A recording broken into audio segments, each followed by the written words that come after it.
What is going on, Bengals fans? Welcome into Bengals Breakdown. I am your host, Chris Daughtery. Coming up on today's show, we are breaking down the preseason Week 2 matchup between the Bengals and the Washington Commanders. The Bengals are a 3-point favorite in this ball game that'll kick off Monday night at 8 p.m. Before we get into the breakdown here, want to make sure you guys like today's video. If you want the Bengals to beat those commies, make sure you guys like today's video for me. Don't be the one guy that jinxes it. If you want the Bengals to win this ball game, get down there and like today's video.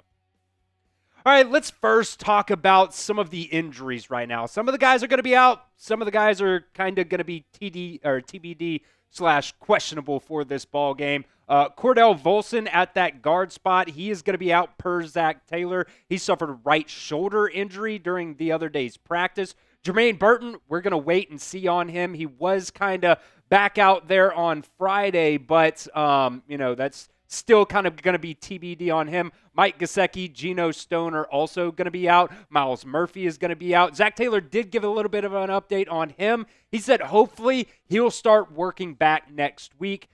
B.J. Hill, Kendall Milton, both of these guys are kind of going to be TBD, but I would not expect them to play at this point.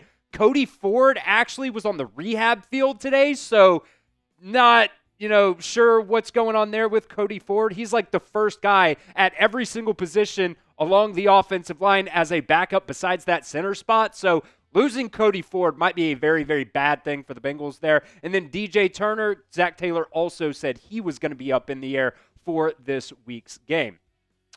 All right, Zac Taylor did also tell us that there was going to be 3 players who have not played yet in the preseason that will be playing in this game. Cam Taylor-Britt, Daxton Hill, and Noah Fant should all see snaps in this ball game against the Commanders. I'm really excited about Noah Fant, and hopefully CTB can really have a breakout season this year. All right, let's move into what to watch for in this game. Let's go at the quarterback 2 spot. I'm not necessarily sure if there is an actual QB2 battle going on there right now, but Jake Browning and Desmond Ridder both kind of went back and forth this week with the Bengals' second team. So are they okay with Jake Browning and where he's at? Are they comfortable with him? And are they just getting Desmond Ridder some more snaps? Or is this a legitimate battle? I'm not quite sure. I guess after this game, we might get a little bit better feel of that. I don't think Jake Browning was very good at all versus the Eagles. He was only credited with 1 interception, but the Bengals also dropped 3 interceptions as well. Desmond Ridder definitely started off slow in that game, but as he kind of, got his legs underneath him, he, started to play a little bit better there in that game versus the Eagles. And Jake Browning, we saw him in a lot of games in 2023, started 7 games and played in 9, and that completion percentage was really high, but I think the one thing that you look at here is that interception to touchdown ratio. He very easily could have had 4 interceptions in that first preseason game versus the Eagles, so got to get better at that if he wants to continue being this second quarterback for the Cincinnati Bengals. So if you guys were Zac Taylor, let me know who you would play as the second quarterback for the Bengals behind Joe Burrow. Type JB if you would pick Jake Browning, or type DR if you would pick Desmond Ridder. It is the pinned comment of today's video, so get down there and let me know what you guys think. All right, what to watch for number 2 here is going to be at that offensive guard spot. The depth right now at guard is not where the Bengals would like it to be right now with all the injuries that they have suffered, in the past couple weeks here during training camp. Cordell Volson has kind of been banged up. Cody Ford has been banged up. And, there has just been, when you talk about Lucas Patrick in particular, he just has not looked very good during practice. And even that game last week during the Eagles, I don't think he was terrible, but I don't think he was great by any means either.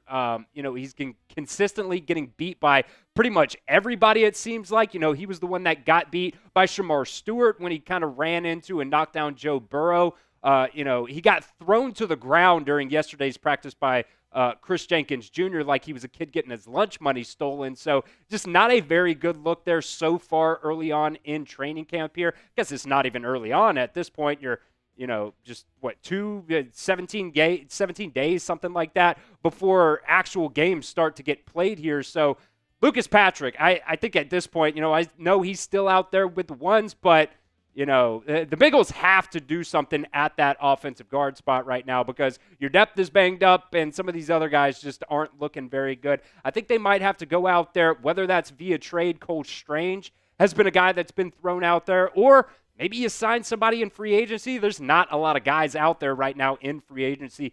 Dalton Reisner, Brandon Scherf, Shaq Mason are all out there right now. So I know a lot of Bengals fans feel the same way about Lucas Patrick. You hope it's going to work out, but as of right now, through the first couple of weeks of training camp, it has not looked very good for Lucas Patrick.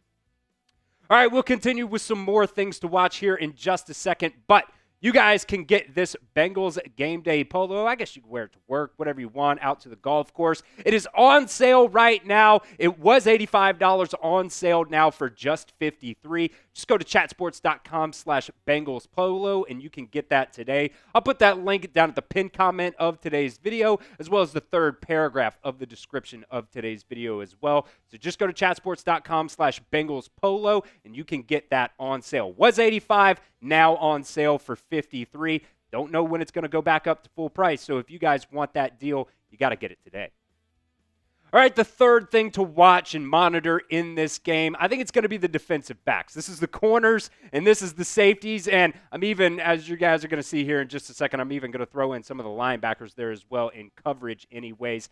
I think when it comes to the defensive backs, Cam Taylor-Britt is definitely going to be a guy that he's going to be playing out there. This is going to be his first game with the Bengals in this year's preseason, so he's just going to have to be a little bit better than he was last year.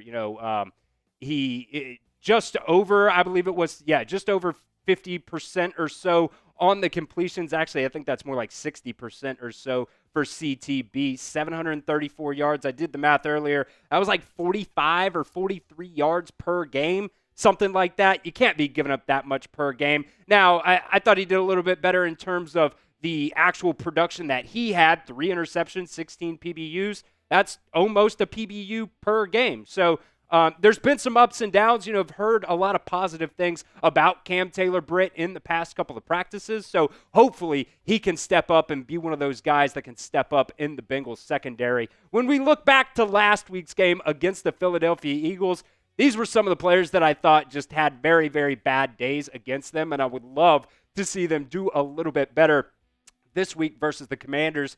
DJ Turner got spun around on just a simple slant route earlier in the game in the red zone.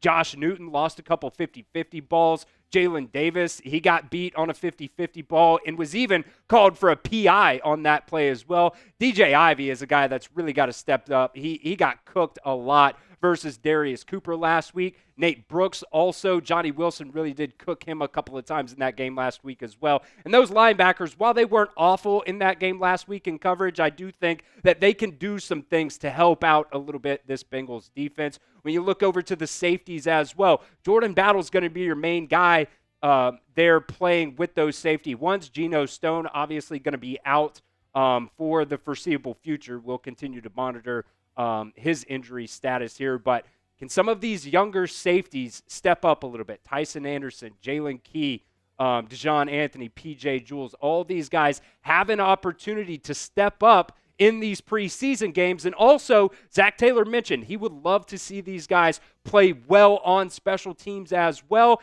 If you're not going to be a starter, if you're going to be a backup, you have to be able to contribute on special teams if you want to make this Bengals 53-man roster.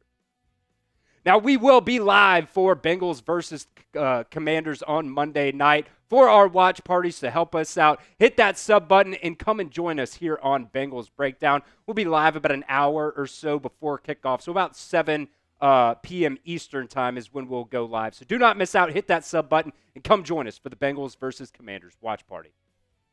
All right, next thing to watch here, I want to see some of these young defensive tackles play really well for the Bengals. I thought guys like Chris Jenkins Jr. and McKinley Jackson played really well in last week's game versus the Eagles. Howard Cross III has also been another guy that I've seen a lot of people, put some buzz out there for him. And when you talk about Chris Jenkins Jr. and McKinley Jackson, these are two guys that you spent top 100 picks on. You need those guys to step up this season because last season, they're in and out of the lineup. They just didn't really have a lot of production for you. So, early on, I've seen some positive growth from those guys.